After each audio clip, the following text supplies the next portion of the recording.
다 함께 기도하시겠습니다.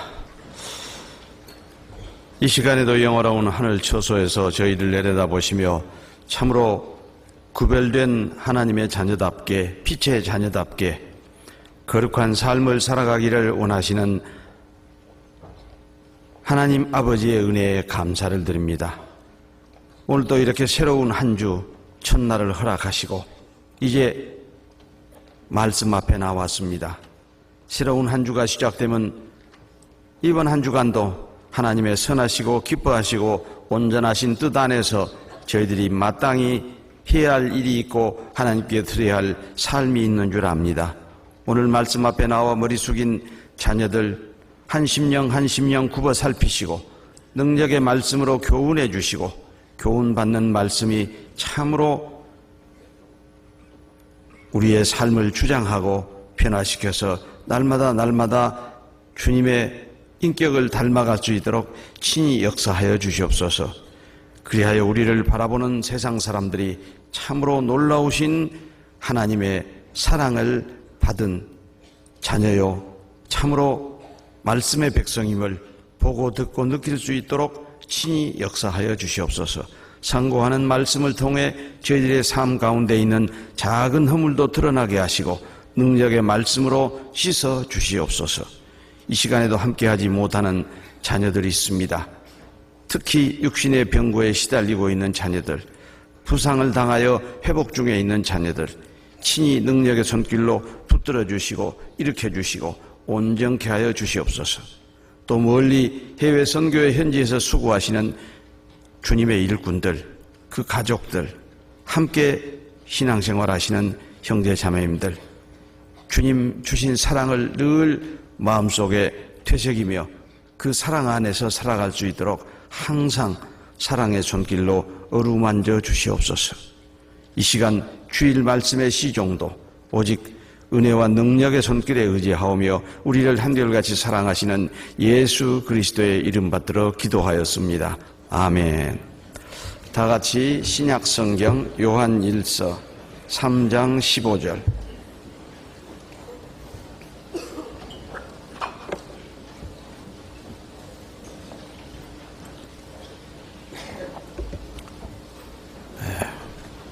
오늘 시작하는 말씀은 너무 짧고 또 우리가 잘 아는 말씀입니다.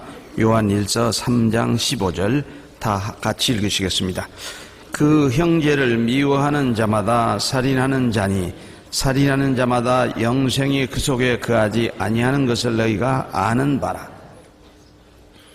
우리가 전도 집회 때마다 너무 자주 듣는 말씀이기 때문에 무슨 새삼스럽게 주일 말씀으로 이런 말씀을 택했을까, 아마 그런 생각을 가지시는 분도 계실 거예요. 예, 참 좋은 계절이 이제 끝나가고 있습니다. 아주 가을, 수학의 계절이요, 그야말로 독서의 계절, 말씀을 더욱 가까이 하고 묵상하는 우리 광주교회 형제 자매님들이 되셨으면 좋겠다, 그런 생각을 늘 해봅니다.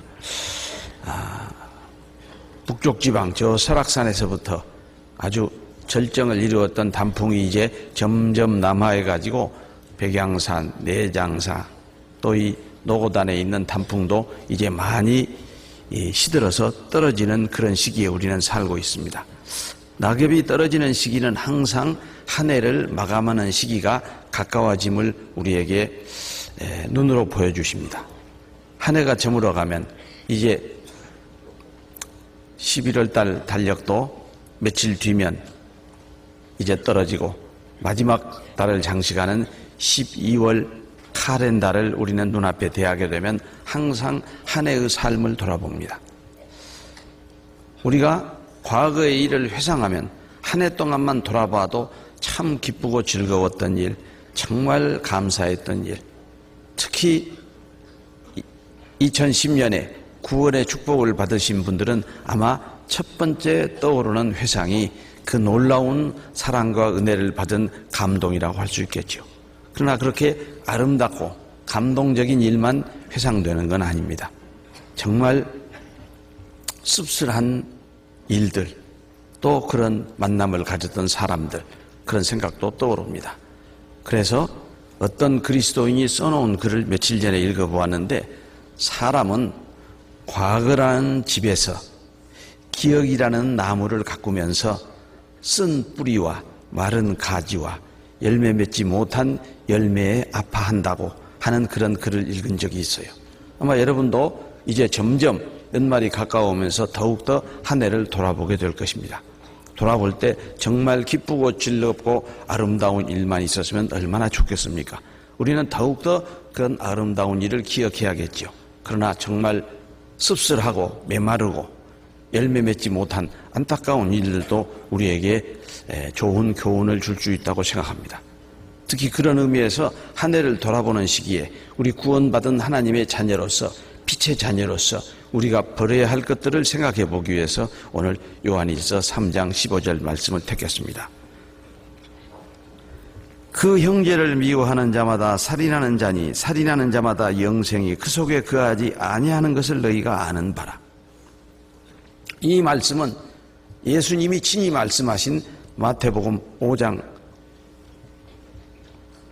28절에 뭐라고 그랬어요? 여자를 보고 음욕을 품는 자마다 마음에 간음하였느니라. 그렇게 말씀하셨고, 5장 22절에는 화를 내는 자, 욕하는 자, 미련한 놈이라 하는 자도 지옥불에 들어가게 되리라 하신 말씀과 더불어서 하나님의 준엄한 심판의 기준을 우리에게 교훈해 주시는 말씀이라고 할 수 있어요. 하나님의 심판의 기준은 우리 인간 사회의 어떤 도덕이나 윤리적인 심판의 기준과는 아주 다릅니다. 우리가 죄라고 생각하지 않는 마음속의 생각도 하나님은 첫 번째 보시는 죄라고 우리가 늘 집회 말씀에서 배우고 있습니다. 그래요. 형제를 미워하는 자마다 살인하는 자니. 그러면 나는 2010년 한 해 동안에 얼마나 여러 번 살인했는가? 이 시간 한번 돌아보세요. 단 한 번도 안 했으면 얼마나 아름다운 생활이겠어요. 그런데 미워하는 마음을 부정할 필요는 없습니다. 미워하는 마음이 일어나는 것은 하나님이 허락하신 아주 자연스러운 감정이에요. 미워하는 마음이 안 일어나는 사람은 없습니다. 내가 미워하는 마음이 일어날 수 있는 일을 당했을 때 미워하는 마음이 안 일어날 수는 없죠. 그런데 문제는 그 미워하는 마음을 내 마음속에 뿌리내리게 하고 그것이 점점 자라면 살인에까지 이른다는 말씀이죠. 그래서 우리는 오늘 이 요한일서 3장 15절 말씀을 시작하는 말씀으로 해서 미움의 극복, 증오심의 극복이라는 제목으로 오늘 주일 말씀을 상고해 보고자 합니다. 왜 구원받은 하나님의 자녀는, 왜 빛의 자녀는 미움을 극복해야 하고 증오심을 극복해야 할까요? 방금 읽은 말씀에도 형제를 미워하는 것은 살인하는 자라고 하나님이 말씀으로 우리에게 교훈하고 계시고, 특히 예수님은 우리에게 새 계명을 주셨죠. 서로 사랑하라. 내가 너희를 사랑한 것 같이 너희도 서로 사랑하라. 이런 계명을 주셨는데 사랑은 못할망정 미워해서는 안 되지 않겠어요? 그래서 미워하는 마음은 자연스러운 감정인데 미움을 어떻게 극복할 수 있을까? 계속 미워하는 마음에 남아있는 경우는 이미 뿌리를 내린 것이고, 그것이 장성해서 이제 살인에 이르는 그런 죄를 낳게 한다고 하는 것을 교훈해 주셨기 때문에 우리는 그것을 극복하지 않으면 안 됩니다. 바로 본문 말씀은 우리 마음속에 있는 증오심과 살인은 내적 측면에서는 동일한 것이다 그 말이에요. 왜 살인과 미워하는 마음이 내적 측면에서는 동일할까요? 실은요, 살인이란 것은 마음속에 있는 극도의 증오심이 행동으로 표출된 것에 불과하거든요. 그러니까 누구든지 극도의 증오심을 가지고 있으면 살인할 수 있습니다. 살인하는 사람이 따로 있는 게 아니에요. 그래서 오늘 아침 그 미워함에 관계되는 단어가 싫어함, 증오함, 혐오함, 이렇게 이제 미워하는 정도에 따라서 서로 다른 말을 사용해요. 그래서 가장 싫어하는 혐오라는 단어를 한번 찾아봤어요. 민중서관에서 나온 에센스 국어사전을 찾아보았더니 실망했어요. 증오, 그러고 뭐라고 뜻이 써있냐? 싫어하고 미워함. 그래서 원래 사전이란 동의어 반복이라고 그래요. 원래 사전에는 똑같은 말을 반복하고 있을 뿐이에요. 그러나 똑같은 말을 반복하고 있지만 그 의미를 깊이 생각해 보면 또 사전적 의미에서도 우리는 교훈을 받을 수 있어요. 왜 혐오를 싫어하고 미워함 그랬을까? 그렇게 좀 생각해 보니까 뭐 짤막하게 한 5분 정도 생각해 봤는데, 싫어하는 마음에서 미워하는 행동이 나오는구나. 미워함은 행동이거든요. 싫어함은 감정이지만, 그래서 미움이라는 용어 속에는 감정과 행동이 동시에 들어있구나. 싫어하고 미워함. 그래, 점점 싫어하게 되면 나중에는 미워하게 되고, 미워하는 행동이 어떻게 나타나요? 그 사람을 피하는 행동으로 나타나고 그 사람을 거칠게 대하는 행동으로 나타나죠. 그래서 정말 이 미움에는 감정과 행동이 포함되어 있는 것이다. 그리고 그런 인간의 감정은 점점 처음부터 미워하는 게 아니에요.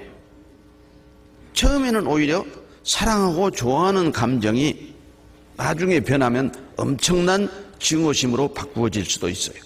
우리가 종종 사회면에서 보는 사랑하는 애인이 병영을 벗어나가지고 M16을 가지고 나타나서 사랑하는 애인을 쏘아 죽였다. 그런 뉴스도 종종 듣지 않아요. 틀림없이 재판정에서 그럴 거예요. 그 남자는 너무너무 사랑해서 죽였노라고. 그건 새빨간 거짓말이에요. 너무너무 사랑해서는 절대로 죽일 수가 없어요. 사랑이 미움되어라고 하는 유행가 가사처럼 너무너무 사랑했던 마음이 너무너무 증오하는 마음으로 바꾸어졌기 때문에 살인을 할 수 있는 것이죠. 그래서 원래 왜 하나님은 이 미워하는 것을 우리 마음에 두는 것을 싫어하실까? 왜 구원받은 그리스도인은 미움을 극복해야 할까? 미움은 어두움에 속한 것입니다. 마귀의 전유물입니다.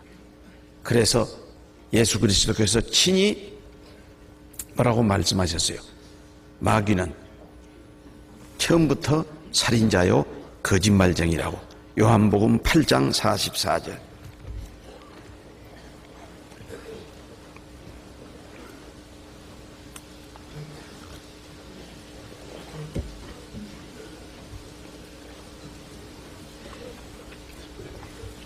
(160페이지) 요한복음 8장 44절 함께 읽겠습니다.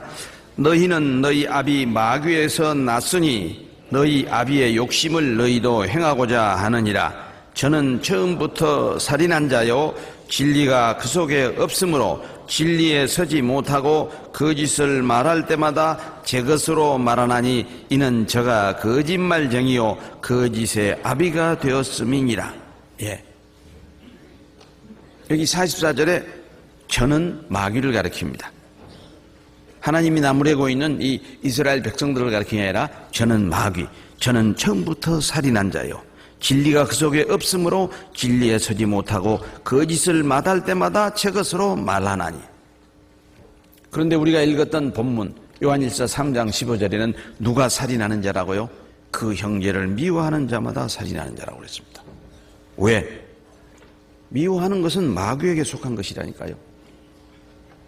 마귀에게 속하는 미워하는 마음이 가득 찬 그 마음 속에는 예수 그리스도의 마음이 존재할 수가 없어요. 그래서 영생이 그 속에 거하지 아니하는 줄을 너희가 아나니. 마귀의 마음이 거하는데 어떻게 어둠이 거하는데 예수 그리스도의 영생이 그 안에 거하겠습니까? 그래서 살인하는 자에게는 영생이 거하지 않는다라고 하는 교훈을 우리에게 주셨어요. 참 얼마 전에 끝난 G20 세계적인 지도자들이 우리나라에 모였습니다.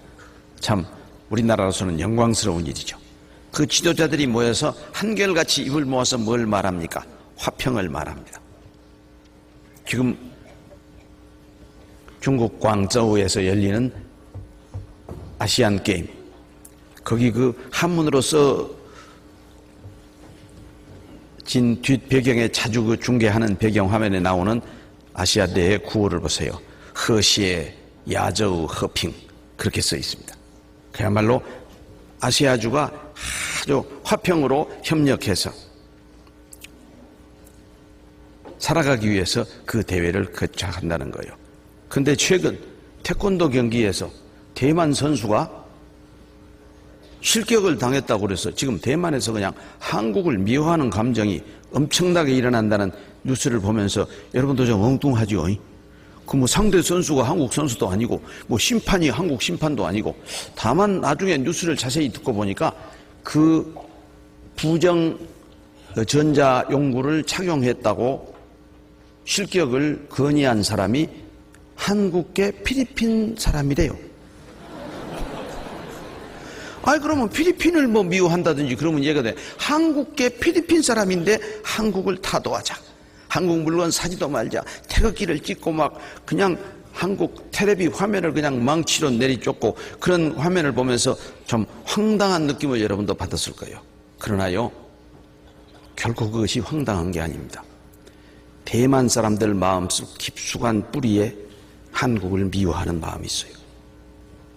그것이 뭐라고 뉴스에 나왔죠? 중국 대륙과 수교하기 위해서 6.25 전쟁에 우리와 함께 그야말로 세계 평화를 위해서 직접 군대를 파견해서 싸워주지는 않았지만 협력하고 2차 세계대전부터 아주 긴밀한 그런 국교 관계를 맺었고, 또 국제사회에서 6.25 전쟁에 시달리고 있는 한국을 돕는데 앞장섰던 대만과 국교를 단교했습니다. 대륙과의 국교를 위해서 오랜 맹방의 관계를 하루아침에 끊어버렸어요. 그에 대한 미움이 지금도 대만 사람들의 마음 밑바닥에 있다. 온 세상 지도자들이 아시안게임을 통해서 화평을 부르짖고 화평을 구호로 내세우고 있지만, 그야말로 우리가 살고 있는 이 세상은 인종 간에, 종교 간에, 세대 간에, 민족 국가 간에 갈등과 분쟁이 끊임없이 일어나고 있고, 그 밑바닥에는 미움이라는 뿌리가 개인이나 집단 간에 다 분쟁을 일으키는 원인이라는 것을 우리는 잘 보고 느껴야 합니다. 그래야만이 우리도 우리 마음속에 있는 미움을 버려야겠구나, 미움과 증오심을 극복하지 않으면 안 되겠구나 라고 하는 것을 깊이 깨닫고 돌이키게 될 겁니다. 한자를 잘 모르시는 분들에게는 불필요한 얘기가 될지도 모르지만, 한자를 좀 아시는 분들을 위해서 그 증오라고 할 때 증자를 보면 신방변에 거듭 증자를 씁니다. 한자는 대개 한쪽은 뜻을 따오고 한쪽은 소리를 따오죠. 마음심에서는 뜻을 따오고 거듭증에서는 소리를 따와죠. 그래서 마음심변에 거듭증을 써갖고 미워할 증자로 우리가 읽습니다. 그리고 보통 우리가 모질 악자로 알고 있는데 미워한다고 할 때는 오라고 읽어요. 똑같은 악자를 써놓고 오, 미워한다, 싫어한다 그럴 때는 혐오, 증오 그럴 때는 악이라고 안 읽고 오라고 읽죠. 그런 글자 속에서도 미워하고 싫어하는 마음이 계속 쌓이면 모진 것이 되고 악한 것이 되죠. 나쁜 것이 되죠. 이와 같이 우리 마음속에 자리 잡고 있는 그 마음이 얼마나 무서운 것으로 변해갈 수 있는 것인가 라고 하는 것을 그 형제를 미워하는 자마다 살인하는 자니 미움이 살인으로 발전한다고 우리에게 교훈해 주시는 말씀 안에 참 담겨 있습니다. 그런 어떤 그 내적인 심리 과정의 변화를 가장 잘 나타내주는 한 가지 예가 구약 성경에 나옵니다. 암논과 다말의 관계 속에서. 사무엘 하 13장 15절. 시간 관계로 다 읽을 수는 없고 15절 말씀만 482페이지 발췌해서 읽도록 하겠습니다. 같이 읽으실까요? 그리하여 암논이 저를 심히 미워하니 이제 미워하는 미움이 이왕 연애하던 연애보다 더한지라 곧 저에게 이르되 일어나 가라. 암논이 다말을 심히 미워했다고 써 있어요. 그러나 그 뒤에는 뭐라고 써 있어요? 이왕 연애하던 연애보다 더한지라. 엄청 사랑했는데 미움으로 바꿔졌어요. 여러분이 잘 아시는 것처럼 다윗의 아들 압살롬의 누이 동생이 다말이죠. 그리고 그 이복 형제의 암논이 있었어요. 그런데 암논이 다말을 좋아해가지고 병든 채 해가지고 다말이 문병을 오게 해가지고 요즘 말로 하면 성폭행 했어요. 실은 그 성폭행을 한 의도는 그 말씀을 읽어보면 주위 사람들에게 다 알려가지고 실은 결혼할 생각이었어요. 아내를 삼을 생각이었어요. 그런데 이제 시간이 지나면서 그 의도가 전혀 바꾸어져 가지고 완전히 미움으로 돌아섭니다. 그래서 그 미움에서부터 얼마나 무서운 살인 사건이 벌어졌는지 우리는 구약 성경에서 잘 읽어보고 있습니다. 미움에 피오는 피해는 엄청나게 크게 나타납니다.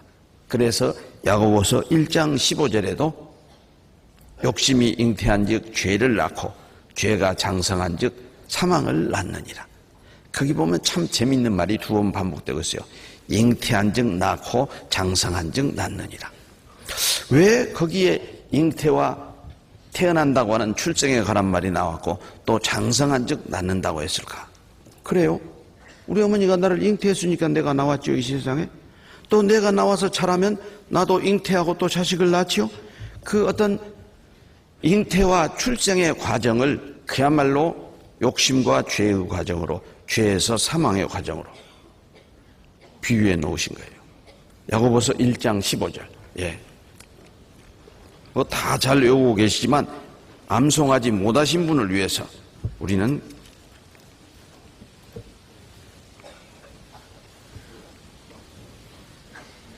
371페이지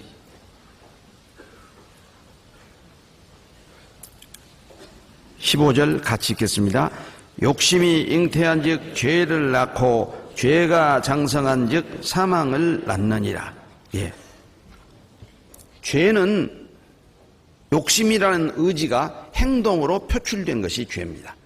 그래서 하나님이 보시는 첫 번째 죄가 마음에서 나오는 악한 생각.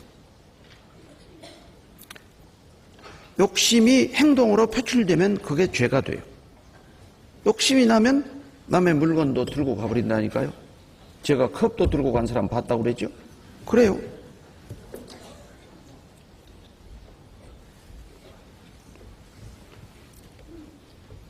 죄가 장성한 즉 사망을 낳느니라. 이 말씀 속에는 잉태란 말은 앞에 사용됐지만 죄 속에는 이미 사망이 잉태되어 있어요. 죄 속에는 이미 사망이 잉태되어 있어요. 그러니까 죽음을 낳을 수밖에 없어요. 그래서 죄의 삭은 사망이라. 하나님의 은사는 그리스도 예수 우리 주 안에 있는 영생이니라. 로마서 6장 23절 말씀은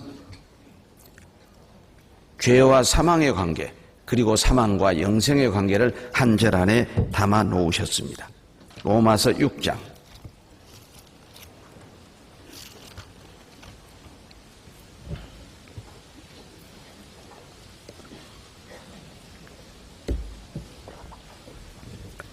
247페이지 로마서 6장 23절 함께 읽으실까요? 죄의 삭은 사망이요 하나님의 은사는 그리스도 예수 우리 주 안에 있는 영생이니라. 사망과 영생이 딱 대조되어 있죠. 한 절 안에. 사망과 영생이 대조되어 있으면 딱 떠오르는 말씀이 무슨 말씀이에요? 예레미야서에 내가 너희 앞에 사망의 길과 생명의 길과 사망의 길을 두노니. 그 예레미야 선지자가 말씀하신 생명의 길과 사망의 길은 육신적인 생명의 길과 사망의 길을 말하고 있지 않습니다. 영원한 영생의 길과 영원한 멸망의 길을 우리 앞에 두고 있다고. 우리는 삶의 순간순간에서도 역시 영생을 깨달은 사람답게 늘 영생을 선택하는 삶을 살아야죠. 그런데 우리가 미움을 선택한다면 우리는 영생의 길을 이미 선택한 자녀의 삶이 아니죠. 그래서 구원받은 그리스도인은 미움을 극복해야 돼요. 증오심을 극복해야 돼요.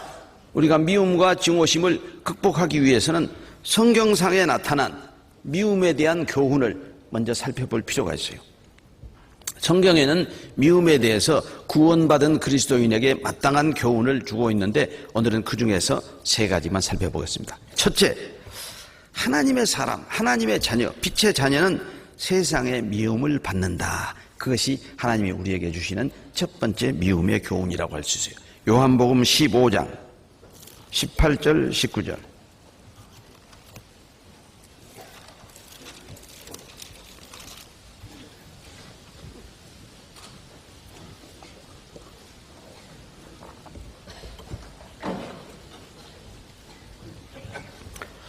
(174페이지) 요한복음 15장 18절 19절 함께 읽으실까요?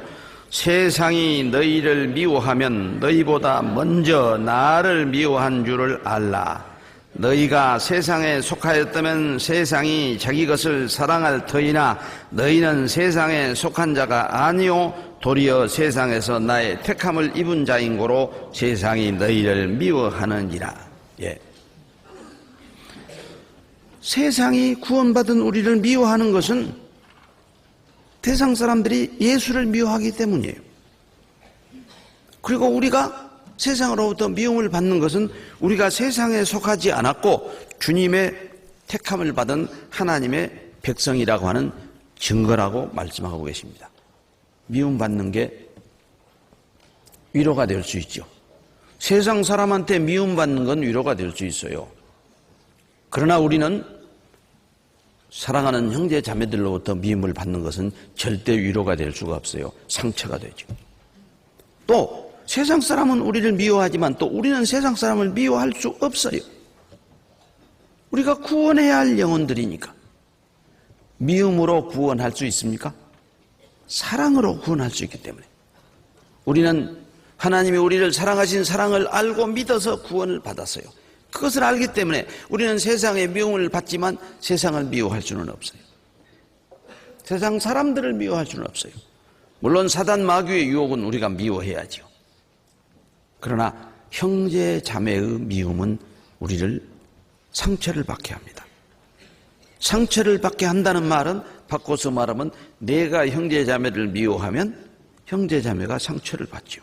그러니까 내 마음에 미움의 뿌리가 자라게 해서는 안 되죠. 같은 15장 23절 25절에도 미움에 대한 교훈이 계속해서 나옵니다. 23절 23절부터 25절까지 천천히 같이 읽겠습니다. 나를 미워하는 자는 또 내 아버지를 미워하느니라. 내가 아무도 못할 일을 너희 중에서 하지 아니하였다면 저희가 죄 없으려니와 지금은 저희가 나와 및 내 아버지를 보았고 또 미워하였도다. 그러나 이는 저희 율법에 기록된 바 저희가 연고 없이 나를 미워하였다 한 말을 응하게 하려 함이니라. 23절에 나를 미워하는 자는 또 내 아버지를 미워하느니라. 우리를 미워하는 것은 예수님을 미워하는 것이라고 그랬는데 예수님은 자기를 미워하는 것은 하나님 아버지를 미워하는 것이라고 했어요. 그래서 요한 사도는 요한 1서 3장 13절에 뭐라고 말씀하셨냐면 형제들아 세상이 너를 미워하거든 이상히 여기지 말라라고 이야기하고 있어요. 왜? 이상히 여기지 말란 말은 뭔 말이에요? 당연시하라고 말이에요. 세상이 미워하는 것을 우리는 이상히 여기지 말고 오히려 당연히 여겨야 한다. 왜? 분냄은 세상이 우리를 미워한다는 증거이니까. 왜 그 사람들이 분을 내서 우리를 미워합니까? 우리를 미워하고 예수님을 미워하고 하나님을 미워한다는 증거예요. 근데 아까도 말씀드렸듯이 우리는 그 미워하는 세상 사람들을 미워할 수가 없어요. 왜? 우리가 구원해야 할 영혼들이기 때문에. 구약 성경에 보면요, 다윗은 골리앗에 대한 의분을 가지고 있었어요. 왜 다윗이 골리앗을 미워했습니까? 인간적인 미움이 아닙니다. 골리앗이 하나님과 하나님의 백성을 조롱했기 때문에 미워한 의분이고 공분이었어요. 그런데 형 엘리압은 다윗을 미워했죠. 치라는 양은 안 치고 전쟁 구경하러 왔다고. 이렇게 엉뚱하게 친동생을 미워하는 엘리압의 모습 속에서 우리는 우리가 미워해야 할 것과 미워하지 않아야 할 것이 있다는 것을 구분할 수 있어야 합니다. 사무엘상 17장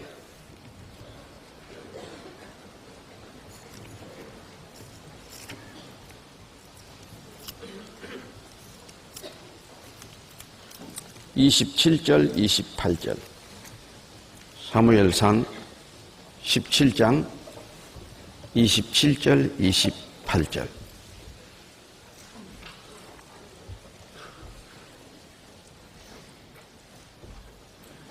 같이 읽겠습니다. 백성이 전과 같이 말하여 가로되 그를 죽이는 사람에게는 여차여차히 하시리라 하니라. 장형 엘리압이 다윗의 사람들에게 하는 말을 들은지라. 그가 다윗에게 노를 바라여 가로되 내가 어찌하여 이리로 내려왔느냐. 들에 있는 몇 양을 네게 맡겼느냐. 나는 내 교만과 내 마음의 완악함을 아노니 내가 전쟁을 구경하러 왔노라. 특히 좀 오해도 받게 됐어요. 다윗이 뭘 물어봤냐 하면 골리앗을 만약에 무찌르면 사울왕이 어떤 상을 주느냐고 물어봤거든요. 그래서 그 27절부터 읽은 거예요.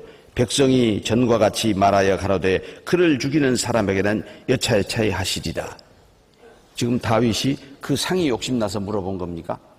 그걸 다시 한번 확인함으로 해서 골리앗이 하나님의 백성과 하나님을 조롱하고 특히 사울왕, 하나님이 기름 부어서 세우신 사울왕의 말을 아주 우습게 여겼다고 하는 것을 확인함으로 해서 더욱더 골리앗에 향한 자기의 의분과 공분을 나타내기 위해서 확인해 본 것인데 마치 아마 형이 들을 때는 뭐 상이나 욕심 나가고 물어본 것처럼 오해할 수도 있었겠죠. 그래가지고는 치라는 양은 안 치고 너 전쟁 구경하러 왔지 하고 아주 교만하고 완악하다고 이야기하고 있습니다. 예. 다윗의 마음속에 있는 진정한 공분과 의분을 몰랐기 때문에 형은 그렇게 오해한 것이죠. 사도 바울도 우리가 신약 성경에 보면 에베소에서 귀신을 쫓아낸 일로 인해서 미움을 받아갖고 감옥에 들어간 일이 사도행전 19장에 기록되어 있어요. 이와 같이 우리는 항상 하나님의 자녀들의 마음속에는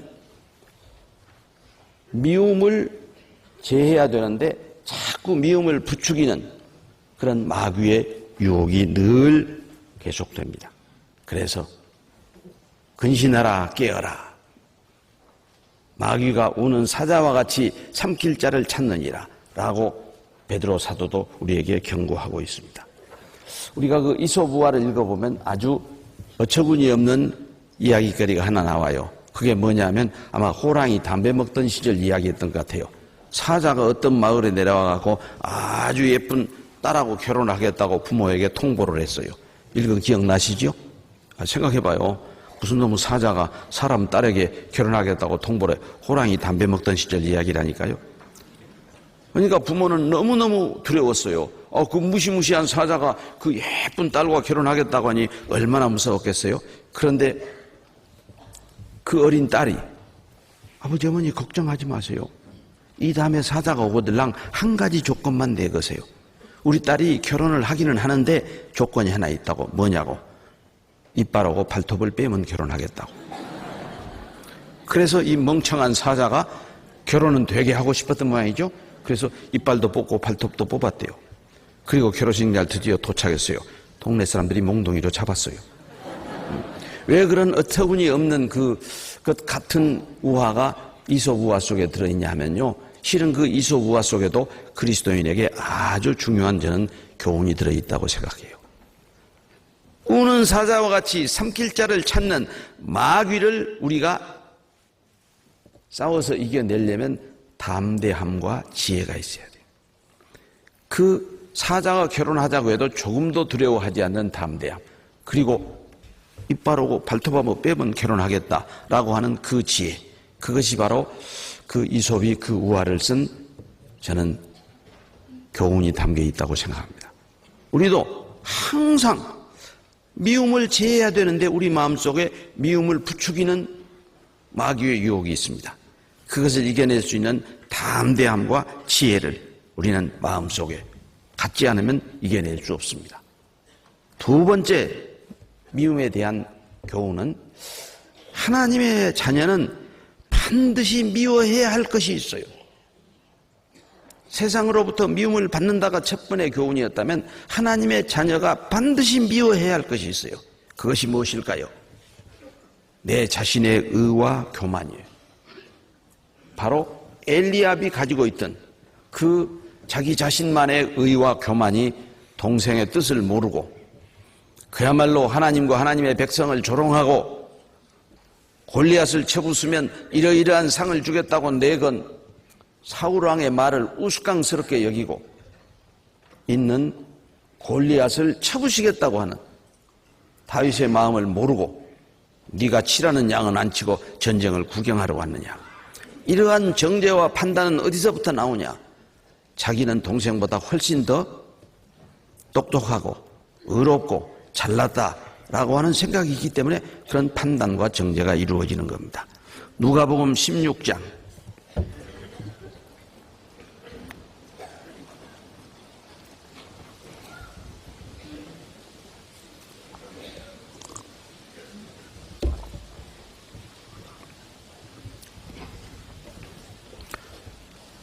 15절, 누가복음 16장 15절 같이 읽겠습니다. 예수께서 이르시되 너희는 사람 앞에서 스스로 옳다 하는 자이나 너희 마음을 하나님께서 아시나니 사람 중에 높임을 받는 그것은 하나님 앞에 미움을 받는 것입니다. 왜 구원받은 그리스도인들은 자기 자신의 의와 교만을 미워해야 되냐? 하나님이 미워하시는 것이기 때문에, 하나님의 미움을 받는 것이기 때문에. 그런데 거기 사람 앞에 하나님 앞에 자꾸 두 번 앞에서가 반복돼요. 맨 처음 시작되는 부분에 나오는 사람 앞에서라는 말은 영어 성경에 보면 in the eyes of man, 사람의 눈으로 보면이라는 의미로 번역되어 있어요. 즉 자기 스스로 옳다 하는 것은 하나님의 눈을 의식하지 않고 눈에 보이는 사람의 눈을 속이려고 하는 의도에서 비롯된 행동입니다. 사람 앞에서 스스로 옳다 하는 자이나 너희 마음을 하나님께서 아시나니 사람 중에 높임을 받는 그것은 하나님 앞에 하나님 눈으로 보면 미움을 받는 것이다 라고 말씀하고 있어요. 가장 대표적인 예가 바리새인들이라고 할 수 있어요. 예수님 당시 바리새인들은 아주 자기들이 율법을 잘 지키는 사람이고 백성의 지도자로 합당한 대접을 받기를 원했습니다. 그런데 백성들이 자기들은 졸졸 안 따라다니고 예수님은 막 수천 명씩 따라다니거든요. 그래서 의인 행세를 하면서 예수 그리스도를 불의한 자로 매도하고 자기 백성들을 정죄하고 비판하고, 얼마나 큰 영적 교만입니까? 우리 가운데에서도 대개 비판과 정죄의 말은 미움에서 나옵니다. 내 마음속에 그 형제 자매를 미워하는 마음이 없는데 비판하고 정죄하는 말이 나옵니까? 그게 바로 영적 교만이에요. 내 입에서 비판하는 말이 나오고 정죄하는 말이 나오면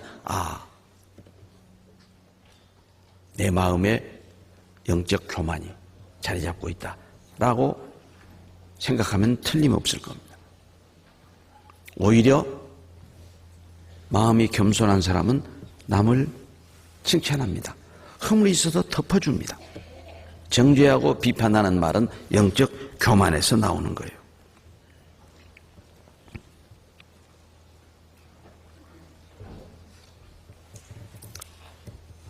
첫 번째 우리 그리스도인의 미움에 대한 교훈으로서는 하나님의 백성은 세상으로부터 미움을 받는다라고 하는 것이고, 두 번째는 하나님의 사람은 반드시 마음속에 미워해야 할 것이 있어요. 그게 뭐냐 하면 내 자신의 의와 영적 교만이라고 할 수 있어요.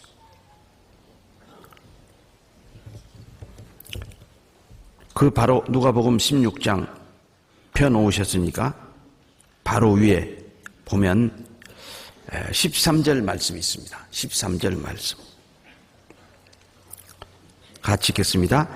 집 하인이 두 주인을 섬길 수 없나니 혹 이를 미워하고 저를 사랑하거나 혹 이를 중히 여기고 저를 경히 여길 것임이니라.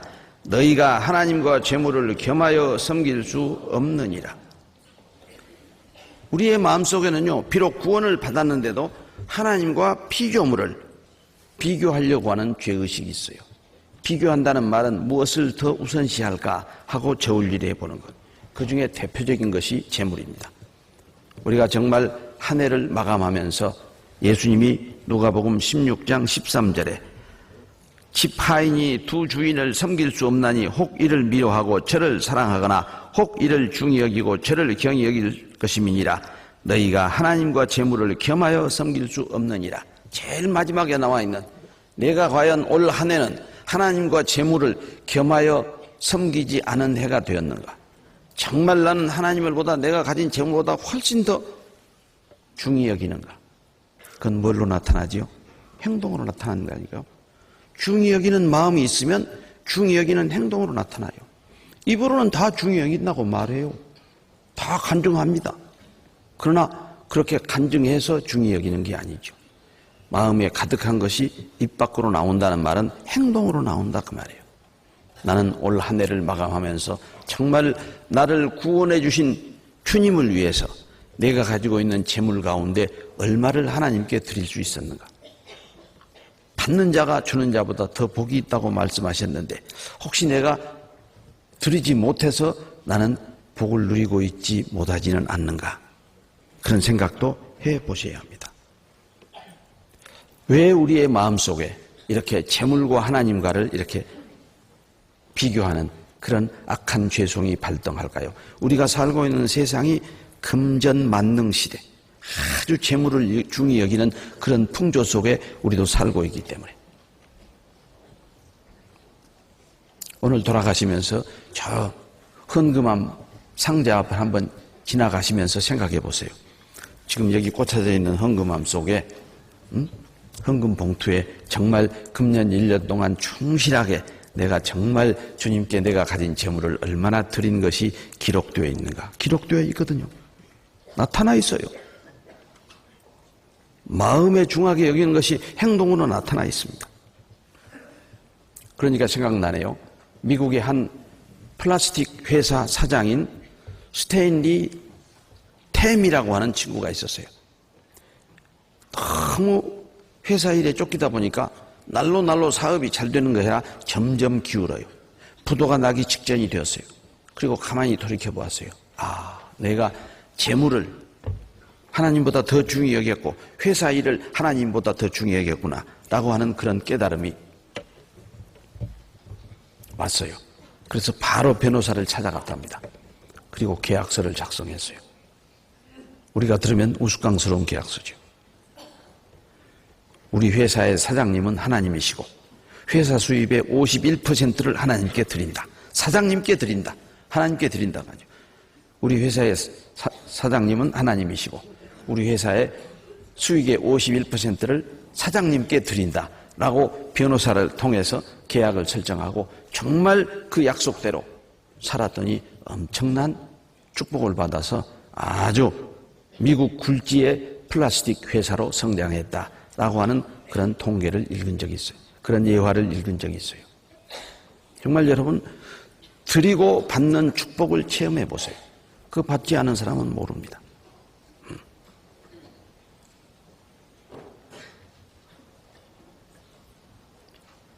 제가 수원에 있을 때요, 수원에는 참 슈퍼맨들이 많았어요. 슈퍼마켓 사장이 한 20명 되었거든요. 근데 그 중에 봉사회장님도 슈퍼마켓 사장이었어요. 계속 그분은 정말 봉사회장이기 때문에 그랬는지는 모르지만 특히 믿음을 가진 집사님이었어요. 항상 명절이 돌아오면 그 명절 세일 기간에 자기 수퍼를 문을 닫아요. 주일날도 정확하게 닫아요. 아우성입니다. 이방인 입주자들이, 거기 입점자들이.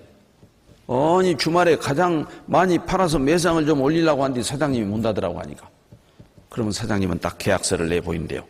당신 들어올 때 주일날은 문을 닫겠다고 계약하고 들어오지 않았습니까? 그럼 할 말 없죠. 그런데 어느 추석 연휴를 앞두고 3일 동안 세일을 했대요.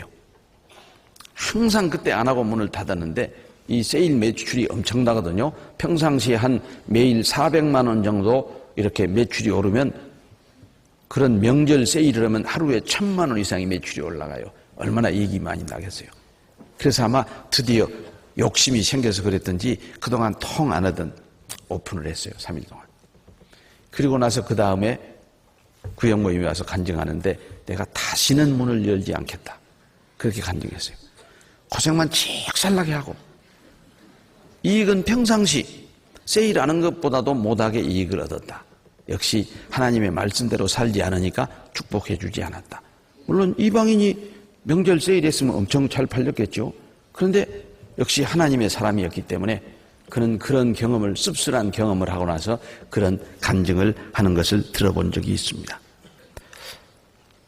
거기 15절에, 아까 읽었던 15절에 제일 마지막 부분에 보면 그것은 하나님 앞에 미움을 받는 것이니라. 이 미움을 갖는 것이니라의 원어의 뜻을 찾아보았더니 가장 추악하여 참아 볼 수 없는 것.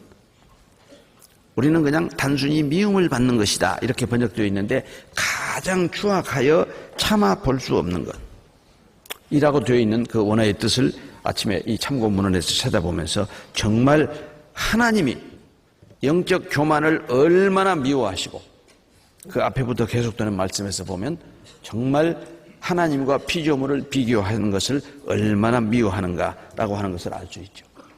왜 하나님이 우상 숭배를 그렇게 싫어하고 질투하실까요? 우상에는 생명이 없습니다. 생명 없는 것에 절하는 것에 대해서 하나님은 아주 싫어하고 미워하십니다. 생명 없는 것에 절을 한다는 말은 오직 우리의 경배의 대상은 하나님만 돼야 하는데 생명 없는 우상에게 절을 한다는 말은 하나님과 우상을 동등시한다는 말이거든요.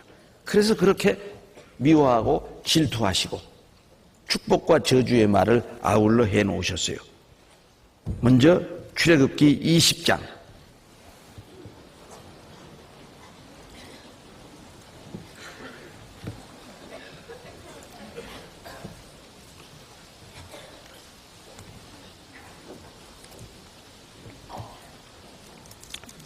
4절로 출애굽기 20장 4절로 6절 말씀을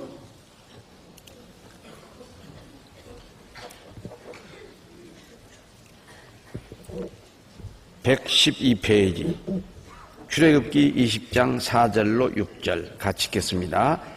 너를 위하여 새긴 우상을 만들지 말고 또 위로 하늘에 있는 것이나 아래로 땅에 있는 것이나 땅 아래 물속에 있는 것에 아무 형상이든지 만들지 말며 그것들에게 절하지 말며 그것들을 섬기지 말라. 나 여호와 너의 하나님은 질투하는 하나님인즉 나를 미워하는 자의 죄를 갚되 아비로부터 아들에게로 3, 4대까지 이르게 하거니와 나를 사랑하고 내 계명을 지키는 자에게는 1000대까지 은혜를 베푸느니라. 하나님의 자녀는 첫째, 세상에 미움을 받는다라고 하는 교훈과 마음속에 미워해야 할 마땅한 것이 있는데 그것이 바로 자기의 의와 자기의 교만이다. 세 번째, 하나님의 자녀의 심중에는 미움을 두지 말아야 합니다. 왜? 미움과 연관된 감정 중에 질투와 시기, 여기 하나님이 왜 우상을 숭배하는 자를 질투하신다고 하고 우상 숭배하는 자에게 내릴 죄는 3, 4대까지 이르게 하고 또 계명을 지키는 자에게라지는 1000대까지 은혜를 베풀리라. 은혜가 죄에 대한 저주보다도 훨씬 크지요. 하나님은 역시 은혜의 하나님이셔요. 사랑의 하나님이셔요. 가인과 아벨, 우리가 이 미움 가운데 질투와 시기가 얼마나 무서운 범죄를 낳는가는 가인과 아벨에 의해서 잘 알 수 있죠. 왜 가인은 아벨을 쳐 죽였을까요? 뭐 돌로 쳐 죽였단 말 없어요. 쳐 죽였다고 되어 있어요. 아마 돌멩이나 뭐 그때 당시 사용하던 어떤 도구, 농사 짓는 사람이었으니까 농사 짓는 도구로 힘껏 내리쳐서 죽였다는 얘기인데, 그러기 전에 안색이 변했어요. 왜 안색이 변했을까에 대해서 우리가 늘 생각해 보죠. 실은 어쩌면 아벨보다도 더 가인이 하나님께 정성을 다해서 제물을 드렸는데 자기 제물을 받아두지 않았기 때문에 안색이 변했다고 할 수 있습니다. 안색이 변했다는 말은 바꿔서 말하면 가인도 하나님께 정말 인정받고 싶은 마음이 있었으니까 그 마음이 질투와 시기로 나타난 것이에요. 요셉의 경우도 마찬가지입니다. 아버지가 12아들 가운데 요셉을 특별히 사랑하니까 형들의 언사가 불평하였더라. 그렇게 기록되어 있습니다. 창세기 37장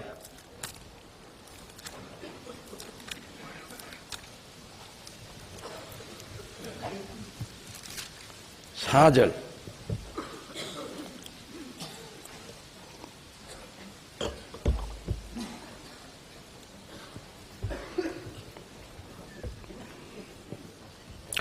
같이 읽겠습니다.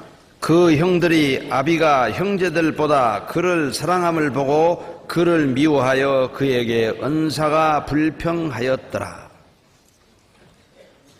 실은 형들의 마음속에도 요셉같이 부모님의 사랑을 받고 싶은 마음이 있는데 아우만 더 사랑하니까 시기와 질투심이 생긴 거죠.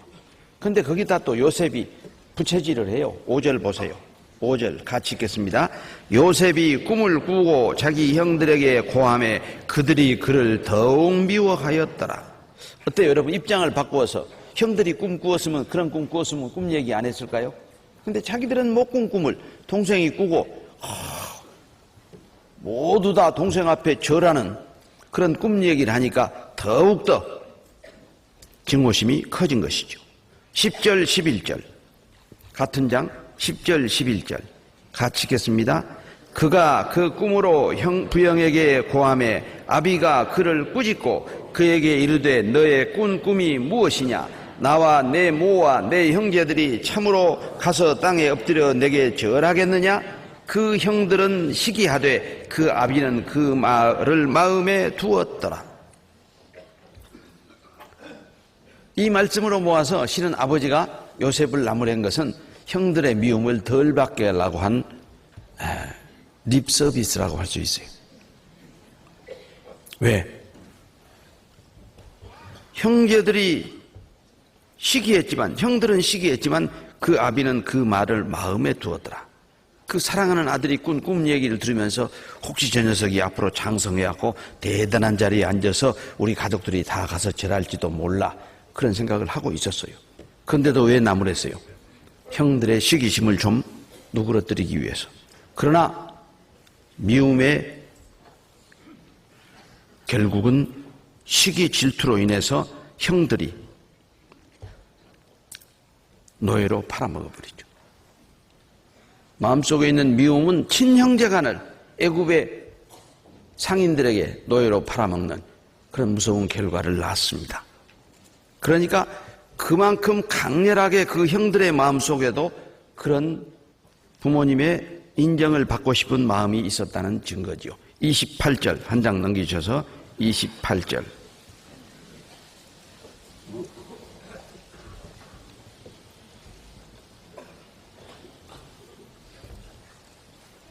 같이 읽겠습니다.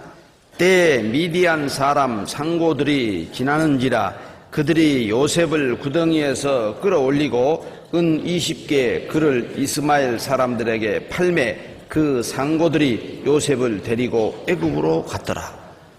큰 나라로 다니는 대상에게 은 20냥을 받고 팔아먹는 무서운 결과가 나왔어요. 마음속에 있는 미움이 얼마나 무서운 시기 질투를 낳는가라고 하는 것을 알 수가 있죠. 그리고 미움이 먼저든 시기 질투가 먼저든 그건 상관없어요. 함께 작용합니다. 미움과 시기 질투는 항상 함께 작용하는 경향이 있습니다. 그렇기 때문에 우리의 마음속에 아예 미움의 뿌리를 내리지 않도록 하는 것이 중요합니다. 왜? 우리 마음속에 있는 미움이 점점 장성하면 내 자신뿐만 아니라 가족, 이웃, 한 교회 안에 있는 형제 자매의 관계까지 파괴할 수 있습니다. 그리고 특히 하나님의 백성, 빛의 자녀들, 서로 사랑하라는 계명 안에서 살고 있는 우리가 형제 자매를 미워하는 마음을 마음속에 점점 싹 터서 자라게 하는 일은 버려야 할 것 중에 하나입니다. 그러면 어떻게 버릴 수 있을까? 어떻게 미움을 극복할 수 있을까? 이제 성경 속에 나와 있는 미움에 관한 교훈을 살펴보았으니까 이제 극복의 구체적인 방법을 살펴보도록 하겠습니다. 첫째로, 여러분 마음속에 미움이 일어날 때, 미워하는 감정이 일어날 때, 또는 다른 사람으로부터 미움을 받는다는 그런 생각이 들어갈 때 제일 먼저 떠올리는 것이 주님의 약속의 말씀을 떠올리세요. 아, 미움 받을 때, 내 마음속에 미움이 생길 때 주님이 뭐라고 약속했는가? 누가복음 21장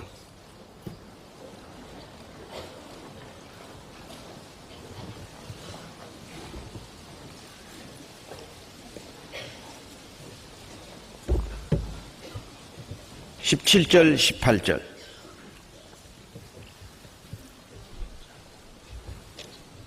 같이 읽겠습니다.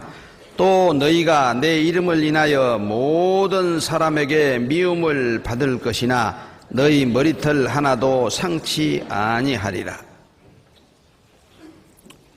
물론 우리 마음속에 미움이 일어나고 또 미움을 받는다고 생각해서 불쾌한 감정이 생길 때 우리는 제일 먼저 자백하라는 말씀대로 형제를 미워하는 것은 살인하는 것이라고 했는데 제가 오늘 또 살인했습니다 라고 자백하는 것이 첫째입니다. 그러나 나아가서는 이 예수님 말씀을 생각하면 또 너희가 내 이름을 인하여 모든 사람에게 미움을 받을 것이나 라고 말씀하셨으니까 아, 내가 예수님을 믿기 때문에 그리스도를 믿기 때문에 미움을 받는 것이라면 어쩌면 영광의 훈장이라고 우리는 기뻐해야겠죠. 우리가 자백해야 할 미움은요, 예수님을 믿기 때문에 받는 미움이 아니라 내가 어떤 형제자매를 미워하는 마음이 생겼을 때 마땅히 자백해야죠. 약속의 말씀에는 뭐라고 했어요? 너희 머리털 하나도 상치 아니하리라 라고 약속했어요. 아무리 미움을 받아도 세상이 나를 미워해도 내 머리털 하나도 상치 아니하겠다고 한 약속의 말씀을 생각하면 우리가 두려울 것도 없고 그들을 미워할 것도 없죠. 그리고 내 이름으로 인하여 모든 사람에게 미움을 받을 것이나 그렇게 말씀하시는 거 봐서 아, 내가 받는 미움은 어쩌면 하나님 앞에 갔을 때 상으로 영광의 훈장으로 나타날 것이다 라고 오히려 기쁨으로 여길 수 있는 그런 믿음의 경지가 되어야겠죠. 그 19절은 읽은 말씀 속에는 안 들어있습니다만 너희의 인내로 너희 영혼을 얻으리라. 우리가 미움을 받을 때 이런 말씀을 붙잡고 이겨내면 영혼을 얻는단 말은 무슨 말이에요?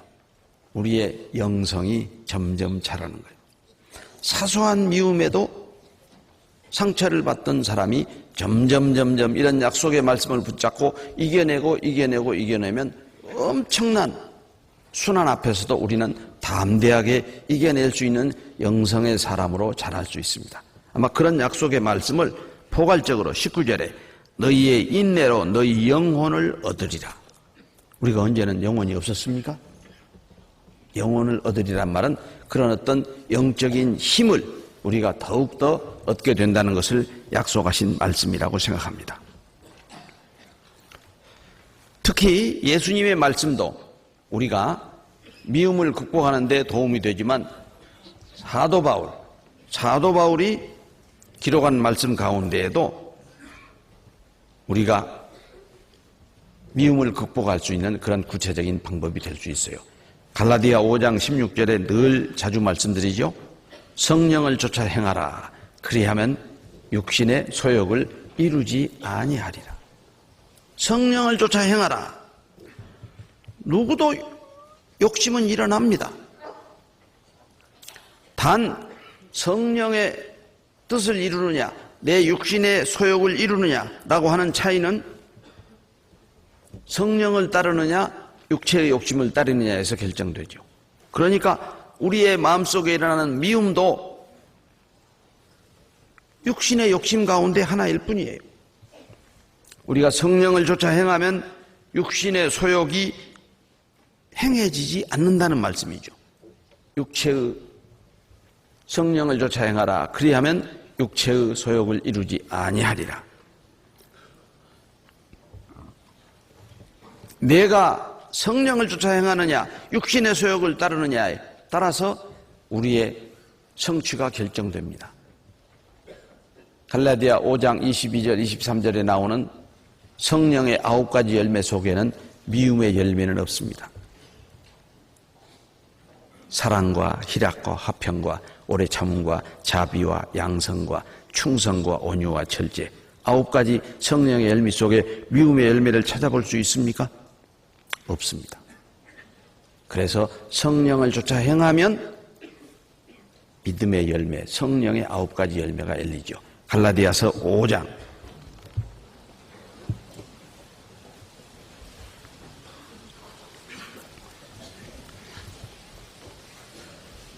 22절로 23절 같이 읽겠습니다. 오직 성령의 열매는 사랑과 희락과 화평과 오래 참음과 자비와 양성과 충성과 온유와 절제니 이 같은 것을 금지할 법이 없느니라.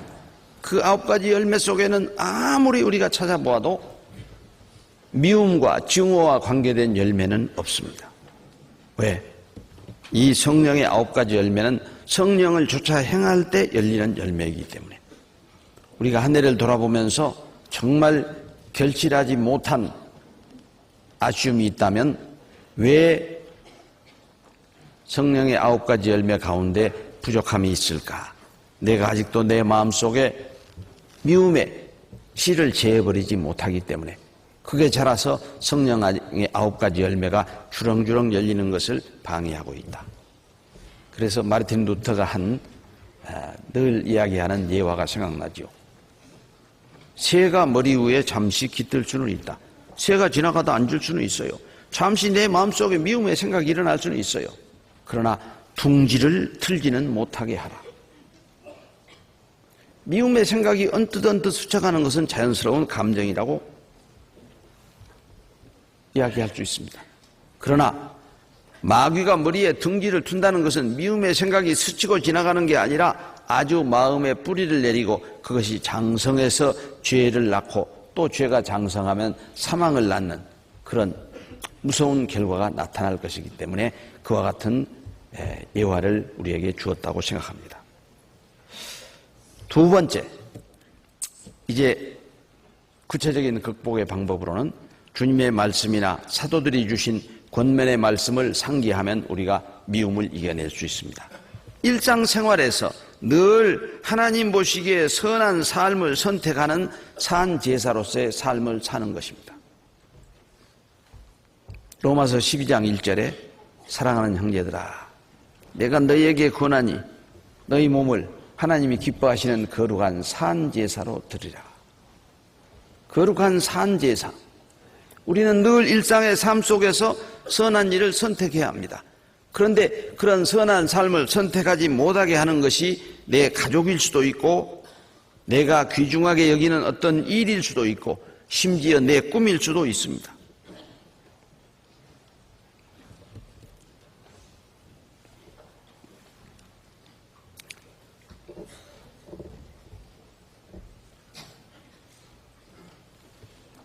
그래서 여호수아 선지는 이제 죽음을 앞두고 자기 백성들에게 중요한 선포를 하죠. 여호수아 24장 15절.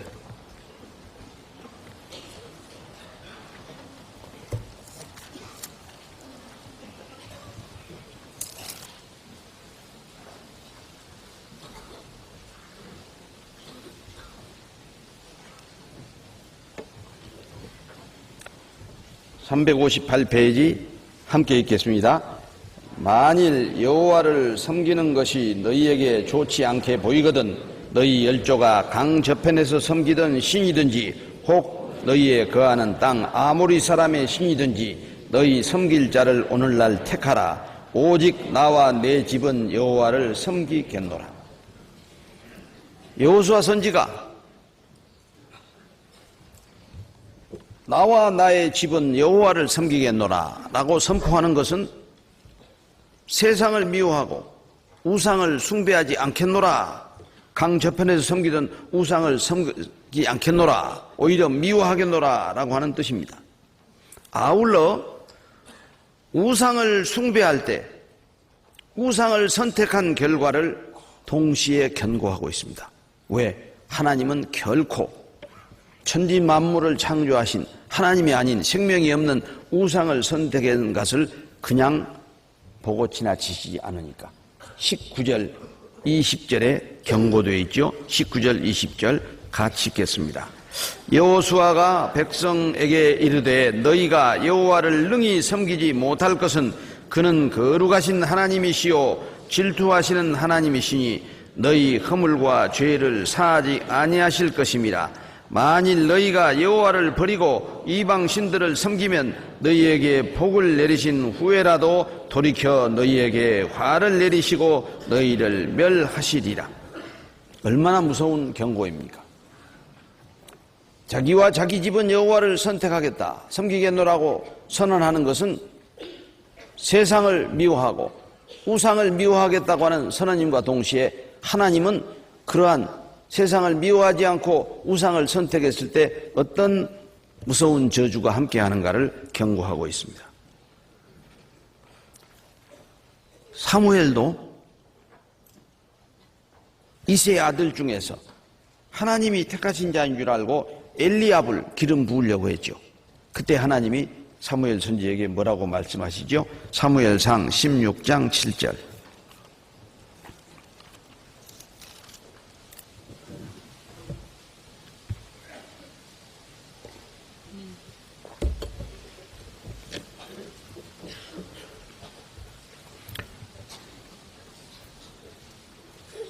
같이 읽겠습니다. 여호와께서 사무엘에게 이르시되 그 용모와 신장을 보지 말라. 내가 이미 그를 버렸노라. 나의 보는 것은 사람과 같지 아니하니 사람은 외모를 보거니와 나 여호와는 중심을 보느니라. 저는 이 말씀을 읽을 때마다 참 개인적으로 위로를 많이 받습니다. 신장을 보지 말래요. 혹시 저처럼 위로받는 분도 많이 계시다고 생각합니다. 여호와께서 사무엘에게 이르시되 그 용모와 신장을 보지 말라. 내가 이미 그를 버렸노라. 나의 보는 것은 사람과 같지 아니하니 사람은 외모를 보거니와 나 여호와는 중심을 보느니라. 그래요. 사람은 외모를 봅니다. 그렇기 때문에 우리는 외모도 신경을 써야 돼요. 이 세상에 사람은 없고 하나님만 계신다면 외모 하나도 신경 안 해도 괜찮아요. 중심만 보시니까. 그런데 우리는 사람과 함께 더불어 살거든요. 그러니까 사람은 외모를 보거니와, 그 말은 사람 외모를 본다는 말이기 때문에 외모도 신경을 써야 돼요. 주일에 나오실 때는 좀 단정하게 머리도 빗고 옷도 비교적 좋은 것으로 단정하게 갈아입으시고, 그냥 스리빠 찍찍 긋고 그냥 추리닝 바람으로 그리고 한다는 말씀이, 어느 교회에서 그랬어요. 형제님 앞에 나가서 광고할 때는 좀 옷이라도 단정히 입으세요. 목회자가 그렇게 말하니까 하나님은 중심을 보십니다. 그렇게 얘기했다는 이야기를 들은 적이 있어요. 그분은 성경 말씀 가운데 하나님은 중심을 보시니라만 보신 것 같아요. 사람은 외모를 보거니와 외모도 봅니다. 그렇기 때문에 우리가 주일날은 뭐 꼭 좋은 옷을 입고 뭐 새 옷을 입고 올 필요는 없겠지만 그래도 형제 자매들에게 어떤 불쾌한 느낌을 줄 수 있는 그런 복장은 안 하고 그런 외모는 안 하고 나오는 것이 이 말씀에 비추어서 우리가 생각해야 할 것이죠. 가장 중요한 것은 사람은 외모를 판단의 기준으로 삼습니다. 그러나 중심을 보시는 하나님이 선하고 기뻐하시고 온전하신 뜻이 어디에 있는지를 늘 구별하면서 살아가야 합니다. 우리가 일상의 삶 속에서 항상 하나님 보시기에 선한 삶을 선택해서 정말 산 제사로서의 내 삶 전체를 하나님께 드리려면 정말 하나님이 기뻐하시는 선하신 온전하신 뜻이 무엇인지를 늘 분별해야 돼요. 내가 마음속에 결의를 하고 그것을 따르면 일상에서 언제든지 아까 말씀드렸던 재물보다는 명예를, 은이나 금보다는 하나님의 은총을 선택할 수 있는 삶을 살게 된다고 잠언 기자는 교훈하고 있습니다. 잠언 22장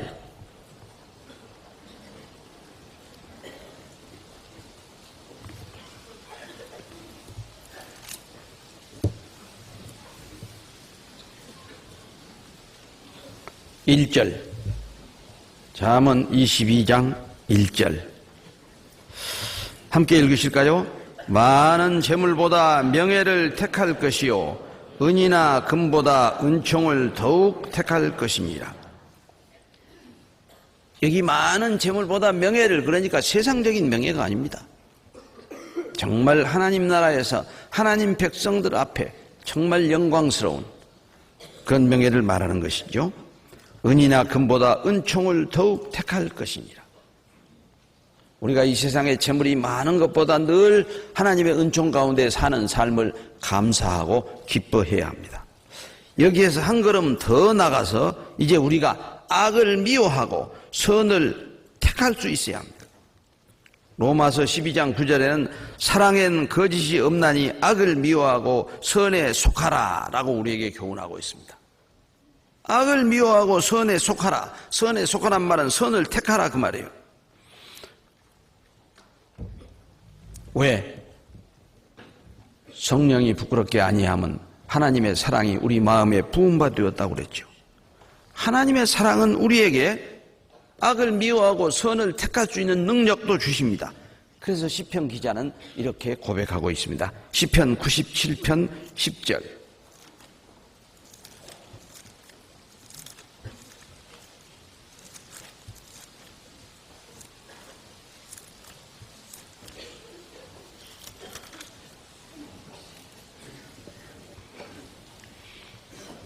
(873페이지입니다) 873페이지.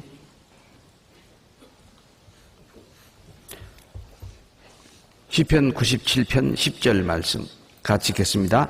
여호와를 사랑하는 너희여 악을 미워하라. 저가 그 성도의 영혼을 보존하사 악인의 손에서 건지시느니라. 우리가 악을 미워할 수 있어야 항상 선을 택할 수가 있어요. 악을 미워하지 않는 사람은 항상 선을 택할 수가 없어요. 선이라 그러니까 또 도덕적인 선을 생각하시면 안 돼요. 물론 도덕적인 선도 당연히 구원받은 그리스도인이 세상의 빛이니까 선한 삶을 살아야죠. 그러나 하나님이 말씀하시는 악을 미워하고 저가 그 성도의 영혼을 보존하사 악인의 손에서 건지시느니라. 건져주시는 하나님의 능력을 늘 의지하고 살아가려면, 늘 선한 선택을 하려면 하나님이 보시는 선한 편이 어떤 쪽인지를 우리는 잘 구별할 수 있어야 돼요. 특히 우리 사복음서에 보면 마리아와 마르다 두 자매가 좋은 편을 택한 것이 어떤 것인지 예수님이 직접 교훈해 주시는 말씀이 있죠. 누가복음 10장 42절.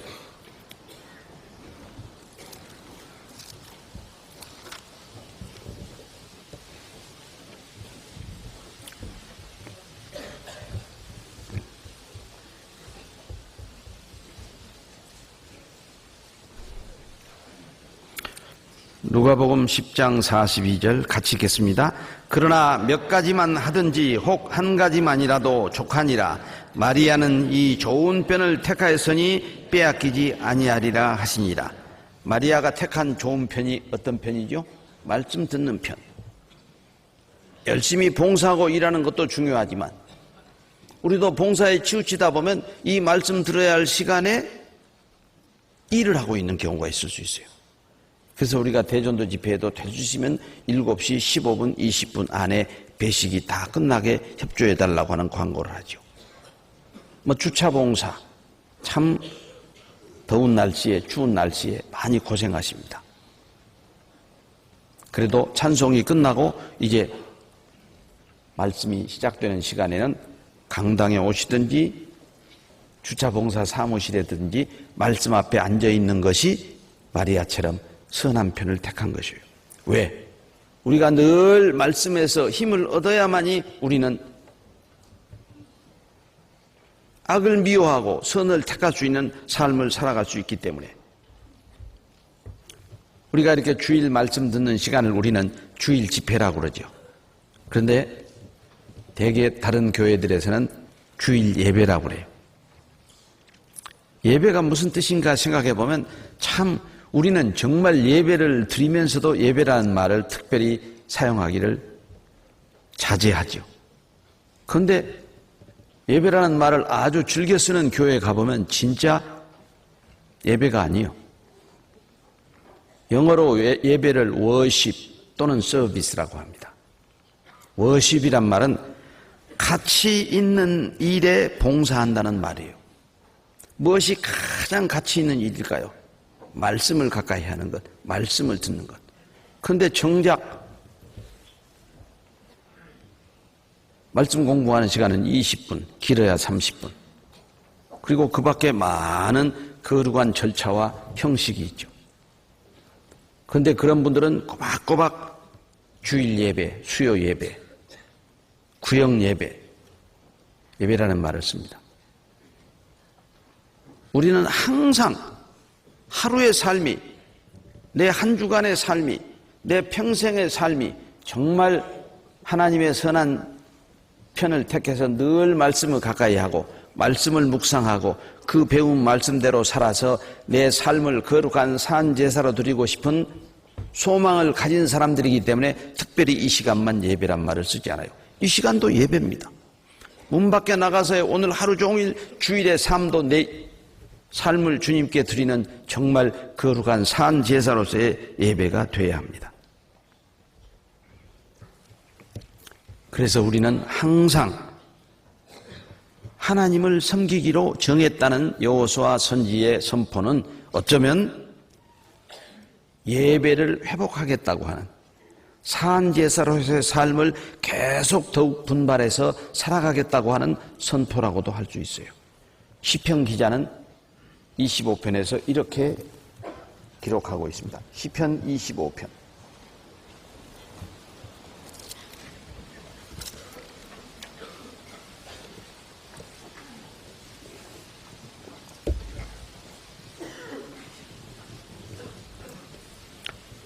(12절) 함께 하겠습니다. 여호와를 경외하는 자 누구뇨? 그 택할 길을 저에게 가르치시리라. 여호와를 경외하는 자는 악을 미워하는 자입니다. 악을 미워하면 선을 선택할 수 있습니다. 그렇기 때문에 하나님께서는 여호와를 경외하는 자에게 그 택할 길을 가르치시겠다고 약속하고 있는 겁니다.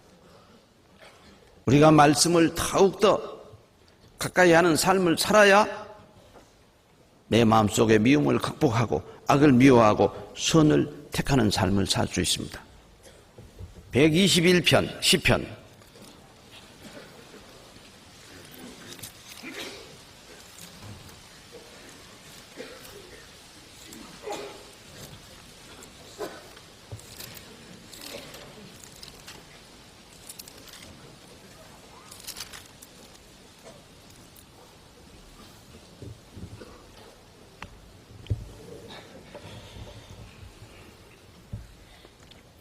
(896페이지) 121편 8절 말씀 같이 읽겠습니다.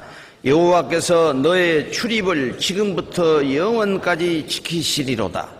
누구든지 다 지켜주시는 게 아니에요. 여호와를 경외하는 자, 악을 미워하는 자, 늘 선을 선택하기를 간절히 소망하는 자에게 지금부터 영원까지 우리의 출입을 지켜주시겠다고 약속하신 겁니다. 세 번째, 우리가 이제 악을 극복하기 위해서는 늘 일상의 삶 속에서 선을 선택하는 산 제사로서의 삶을 사는 구체적인 방법에 의해서 새 계명 안에서 마음속의 미움을 이겨낼 수 있어야 합니다. 새 계명 안에서 주님이 주신 새 계명, 너희는 서로 사랑하라. 내가 너희를 사랑한 것 같이. 구체적인 방법이 거기 담겨져 있어요. 어떻게 서로 사랑하냐? 서로 사랑하면 미워할 수 없지요. 내가 너희를 사랑한 것 같이 주님은 우리를 어떻게 사랑하셨죠? 십자가 위에서 죽기까지 사랑했어요. 그러니까 형제자매를 위해서 죽으라고 합니까? 아닙니다. 미워하지 말라고 하고 있습니다. 그것도 내 사랑으로 형제자매를 사랑해서 미워하지 않는 게 아닙니다. 내 마음에 부어주신 주님의 사랑으로, 나를 사랑하신 그 사랑으로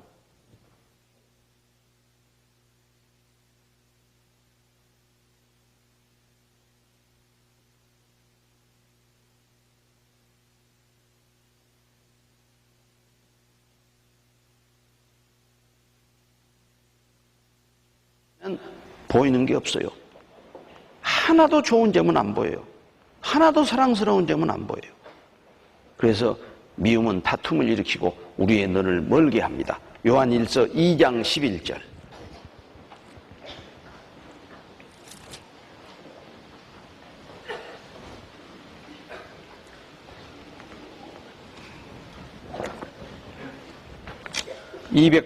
아, 389페이지 요한일서 2장 11절 같이 읽겠습니다. 그의 형제를 미워하는 자는 어두운 가운데 있고 또 어두운 가운데 행하며 갈 곳을 알지 못하나니 이는 어두움이 그의 눈을 멀게 하였음이니라. 어두움, 미움은 어둠에 속한 것이고 마귀의 전유물이라고 했어요. 그런데 하나님의 자녀가 그것을 마음속에 떠올릴 수는 있지만 품고 살아가는 것은 안 되죠. 그러나 아까도 말씀드렸지만 이 세 계명 안에서 미움을 극복해 갈 때 꼭 잊지 마셔야 할 것은 인정해야 돼요. 내 마음속에 미움이 일어났다는 사실을 인정하지 못하면 극복도 못해요. 미워하고 있으면서도 미워 안 한다고 말하는데 그 사람이 그때 그 사람이 극복하겠어요? 인정해야 돼요. 자연스러운 감정이에요. 하나님이 허락하신 혼의 작용 가운데 미워하는 것도 하나의 감정입니다. 하나님도 악을 미워하시고 우상에게 빠졌을 때 질투하신다고 말씀했잖아요. 그래서 절대로 내 마음속에 일어난 미워하는 마음 그 자체를 죄의식으로 생각하면 안 돼요. 괴로워하면 안 돼요. 인정해요. 인정하라고 잠언에도 써있죠. 잠언 10장 18절.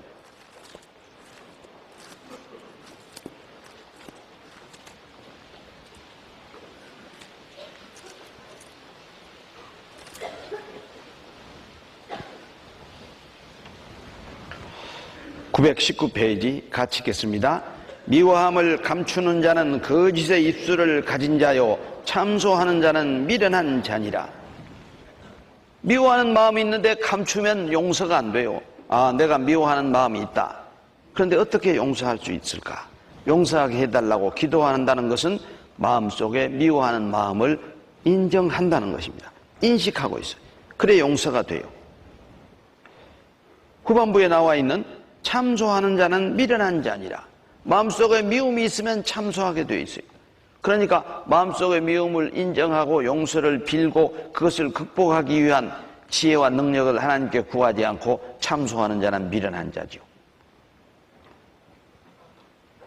가장 중요한 것은 주님 주신 사랑입니다. 역시 세 계명 안에서 사랑은 허물을 덮어주고 더 이상 언급하지 않죠.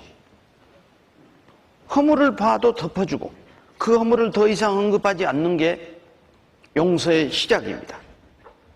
잠언 17장 9절. 거기 잠언 펴놓으셨습니까? 17장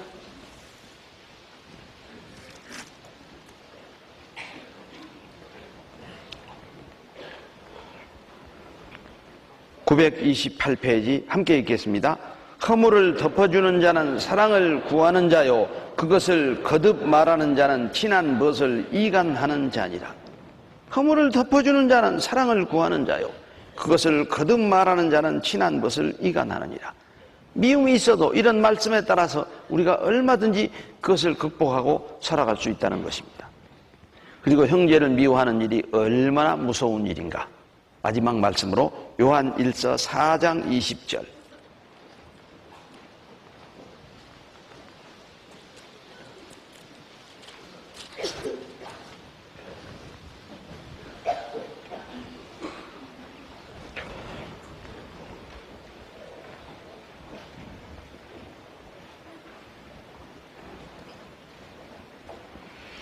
같이 읽겠습니다.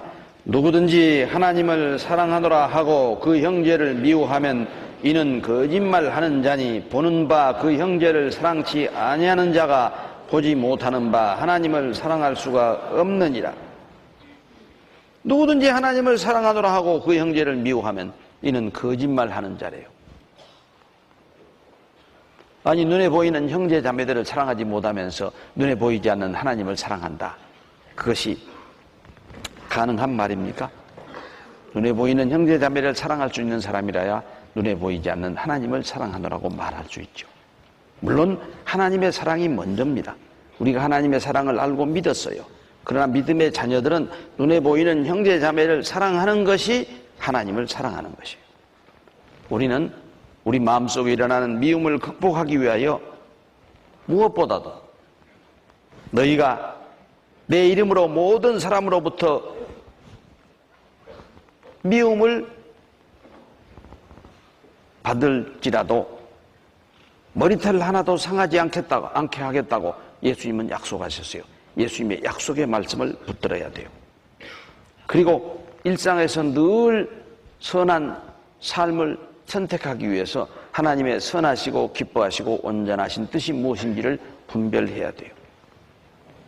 하나님은 미워하는 마음을 미워하십니다. 차마 쳐다보지도 못하신다고 말씀하셨어요. 미워하느니라라고 하는 말은 가장 악해서 볼 수도 없다라고 하는 의미로 원어가 기록되어 있다고 말씀드렸습니다. 그리고 끝으로 서로 사랑하라고 하는 새 계명 안에서 주님이 우리를 사랑하신 것처럼 우리도 형제자매를 사랑하면서 내 마음속에 일어나는 미움을 극복할 수 있는 그런 지혜로운 하나님의 자녀들이 되었으면 좋겠습니다. 오늘은 이제 연말이 가까우면서 우리의 삶을 돌아보면서 버려야 할 것들 가운데 첫 번째 시간, 미움을 우리의 마음에서 극복합시다 하는 내용의 교훈을 살펴보았습니다. 기도하겠습니다. 아버지 하나님, 감사합니다. 하나님의 말씀에 작정된 이 마지막 때 우리를 구원해 주시고 이렇게 또 주의 날에 불러 모으시고 말씀으로 교훈해 주시니 감사합니다. 우리는 늘 하나님의 사랑이 우리 마음에 부음바 되었다고 간증하면서도 내 마음속에 일어나는 미움을 극복하지 못하여 그 미움이 점점 장성해서 싫어하고 미워하고 거칠게 대하는 그런 악한 행동으로 나타날 수 있음을 말씀에서 교훈받았습니다. 참으로 하나님의 사랑을 받은 주님의 자녀답게 형제자매를 사랑하며